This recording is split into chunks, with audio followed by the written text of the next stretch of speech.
All right, good morning and welcome back to the VIP seat. Today is November 11th. Happy Veterans Day.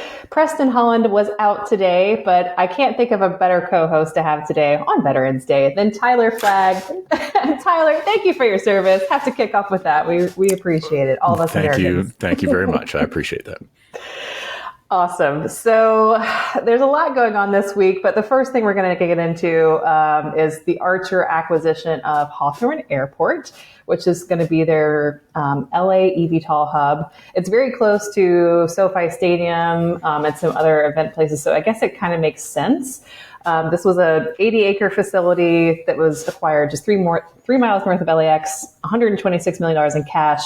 I just didn't see like an eVTOL company buying an airport, much less anyone buying an airport for that matter. What do you think, Tyler?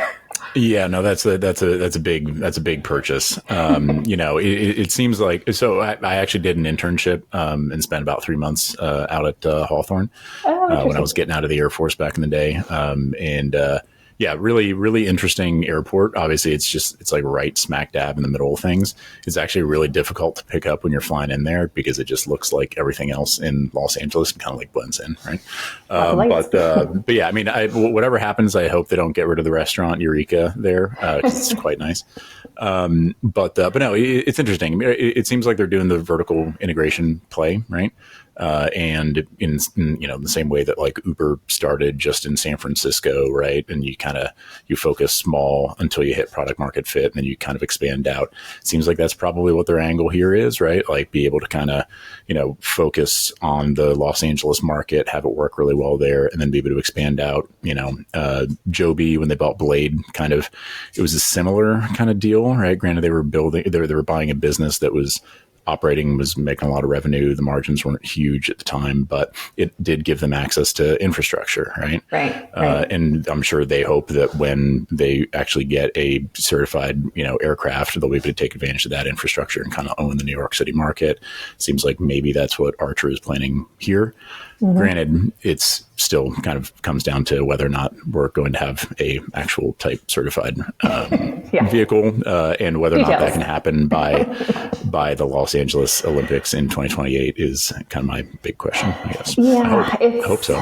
Yeah, I mean, it'd be cool. Like we've gone back and forth on eVTOLs over and over and over again on the show, and it's like I hope that it happens, but it remains to be seen at the moment what the real timeline is.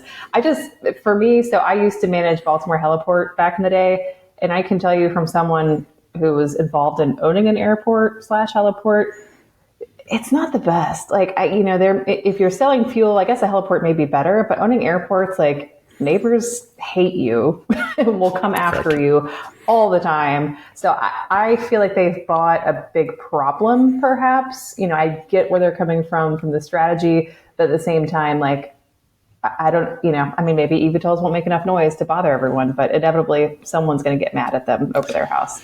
Yeah, for sure. And also, it's still owned by the city, right? And it seems like the devil's in the details, and they kind of have they bought a master lease for how many years? I don't know. It's like 30 years or something. Yeah. But the process by which you can actually, build things is still going to be limited by how fast or slow the city of Hawthorne moves on things, right? And if you've ever been to airport advisory board meetings before, you know how painful those can be. So especially in certain states and locales. And let me just say, California is probably not the most interested in development. Yeah, 100%.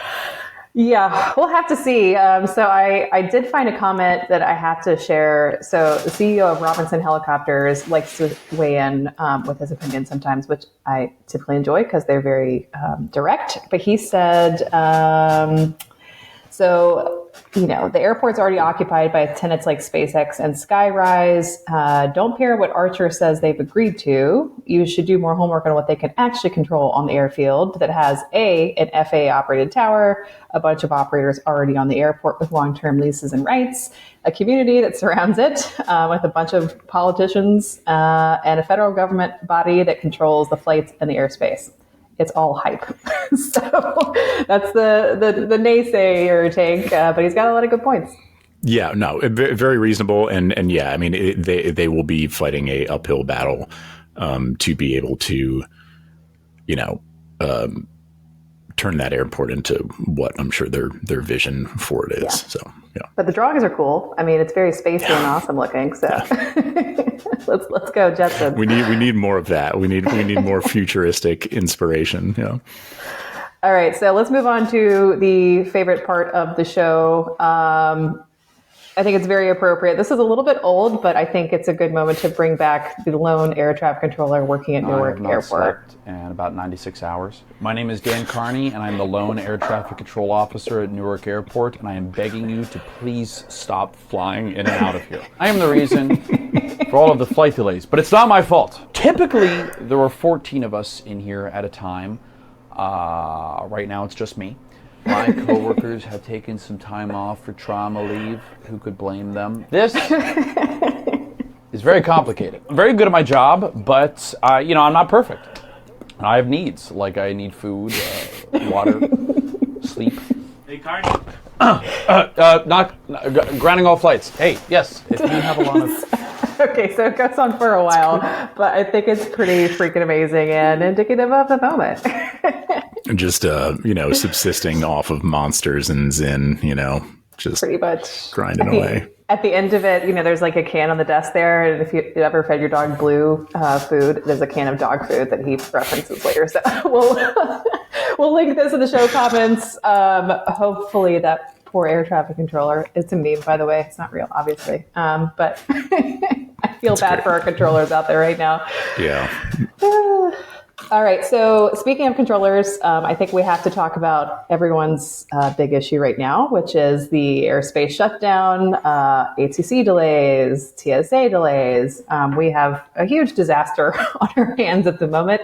There's like some glimmers of hope that maybe it will end this week, but who really knows? Are you seeing a lot of impacts on your side? No, that list that came out.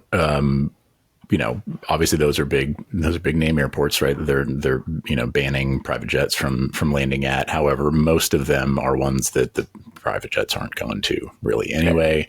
The one outlier I saw was Phoenix, where that does have a substantial amount of business jet traffic. And, shout out to the folks at Qatar and Jackson Jet over there that I hope that they're, able to manage well for however long this lasts. But Qatar has CAA pricing for fuel there, right? So they get a lot of folks going in there. But that was the big one that kind of jumped out to me, where I was like, ugh, that one's tough.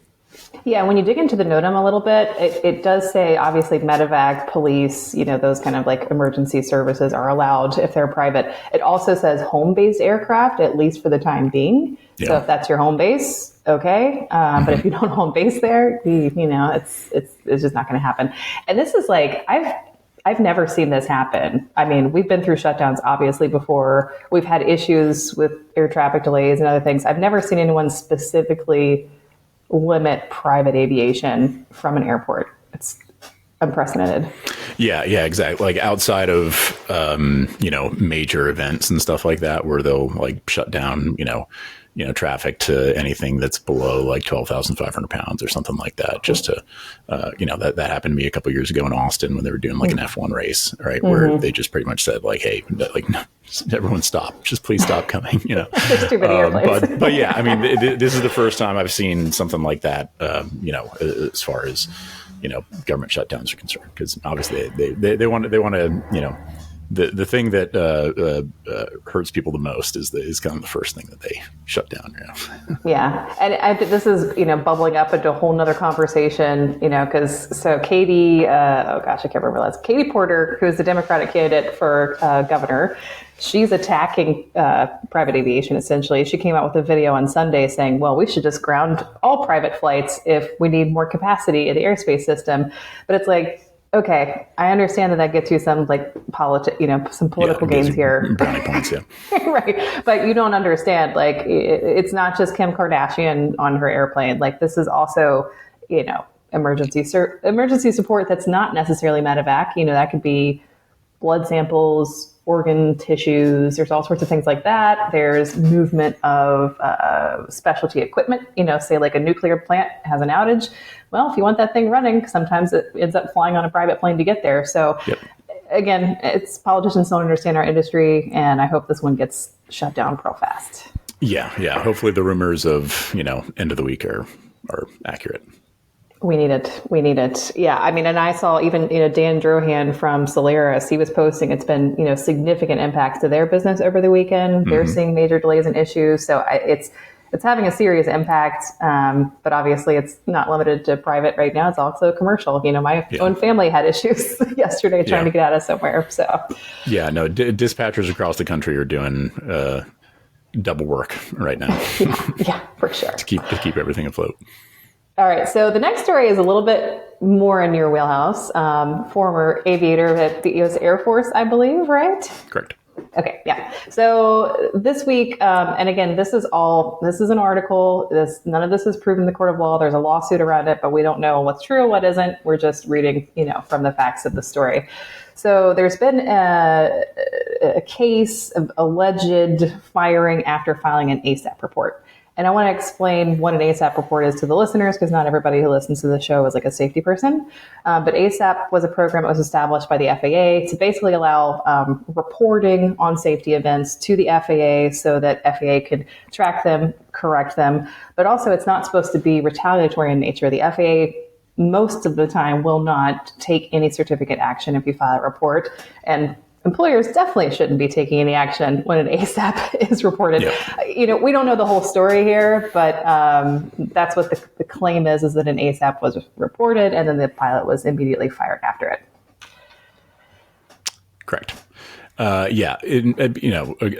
with all the caveats of, I think that they have already filed a whistleblower complaint, right? And so we will see once that kind of goes, through all of its hoops, what comes of it. But if it is true, that is obviously, not the intent of the ASAP program. Right. And that is a very unfortunate thing to have happened because, pilots should feel emboldened, by their operator to submit ASAP reports on themselves when things happen, right? And that is meant for, them as the pilot and the rest of the pilots in the organization, the industry as a whole, to be able to learn from these things and to be able to get better. And it's definitely not supposed to be a, retributional kind of action, right? So good on pilots for, taking advantage of the ASAP program, and they should continue to do that. Right? It makes everyone better. And operators should definitely,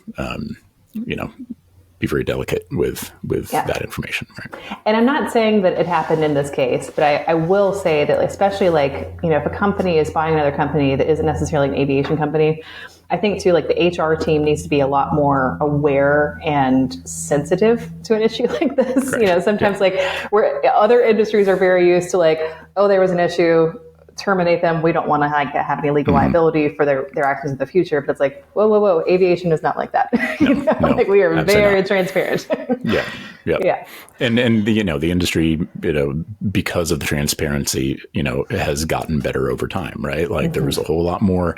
I mean, I know we're still dealing with a lot of accidents, today, and I wish there's significantly fewer, right? But compared to where aviation was, 40, 50 years ago, it is because of that, right? No kings in the cockpit, right?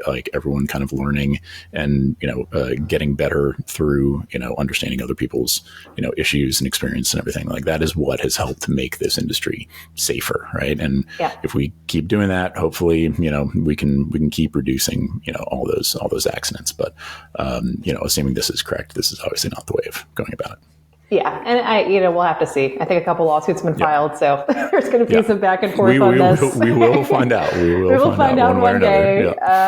But it's tough, and I think just culture. Even for a pilot who's going to an operation like this, or in your case, you deal with a lot of contract pilots.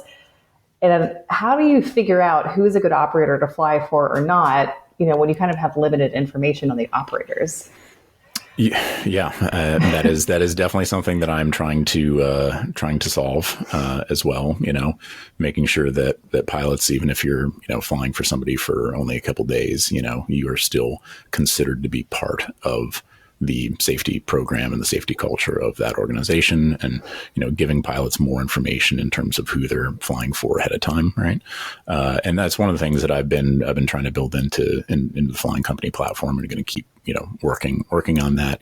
One of the things we're working on right now is essentially giving pilots an opportunity to be able to submit a safety post-flight safety report that will be able to then go directly from them and through the platform directly to the chief of safety or the safety office, or maybe it'll integrate directly with the SMS program that they're using, and little stuff like that. I hope makes a little bit of a difference, right? And over time can kind of improve the safety culture for organizations, regardless of whether or not it's a full-time or a part-time pilot.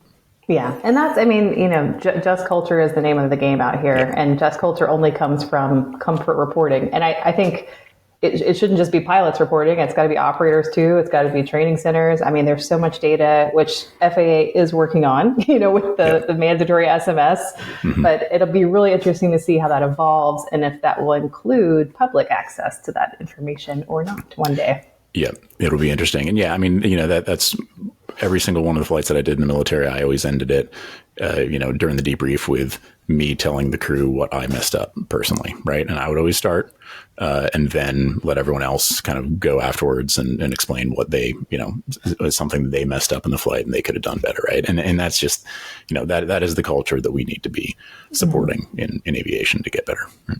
Yeah. And, hopefully teach other industries as well. I think the medical industry, I think a lot of other industries could learn from how we do things in terms of safety.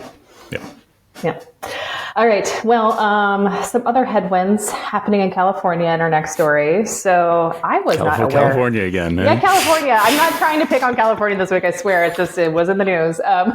So another senator is bringing up this issue in California, which I really had no concept of at all. But apparently there's an aviation fuel supply issue happening. Let me read the stat here. According to this Senator Ellis, state assembly member, not senator, California imports 1 million barrels of oil per day. Roughly 20% of it is jet fuel, gasoline, and diesel that comes from India. And guess where the fuel comes from in India? Russia. 40% of the fuel is coming from Russia. I'm like, how, what? Don't we still have all these sanctions? So there's a serious problem here. I think he's calling it out. I don't know how much traction it's getting, but I'm like, oh, wait, we're not supposed to be really doing this at this point.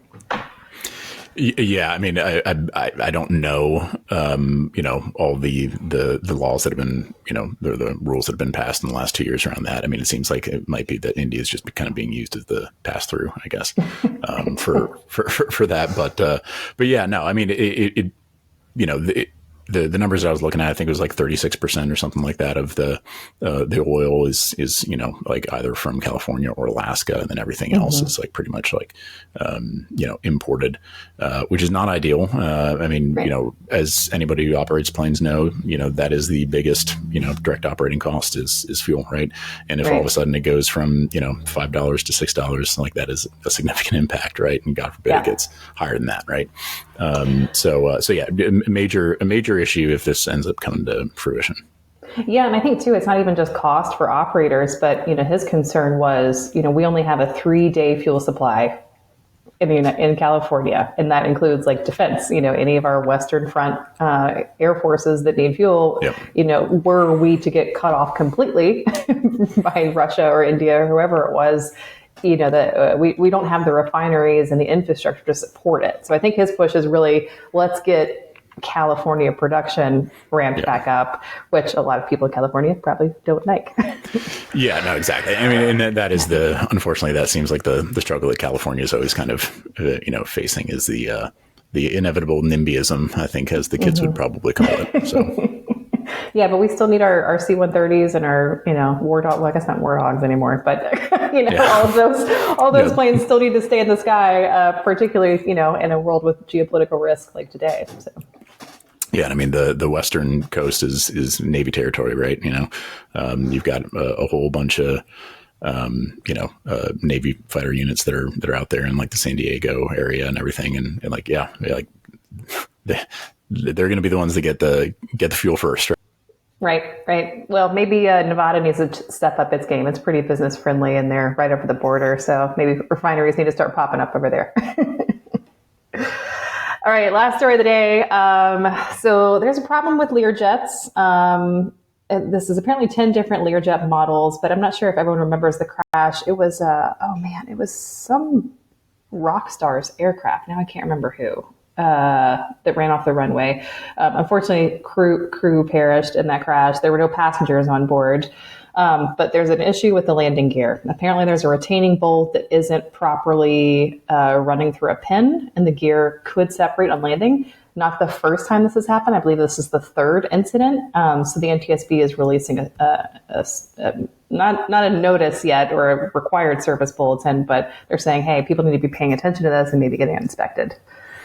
Yeah, it was Motley Crue. I looked it up. That's it. Yes, exactly. But yeah, no. I mean, the thing that kind of jumped out to me was the fact that this was something that was identified back in 1995. Yes. And it's 30 years later, and only 12% of the fleet, had the corrective action, the inspection done, and that is just, in hindsight, having it be an AD as opposed to a service bulletin, right? Like probably would have, resolved this faster than it being a service bulletin. But I mean, also just the ownership changes that Learjet has gone through since then, right?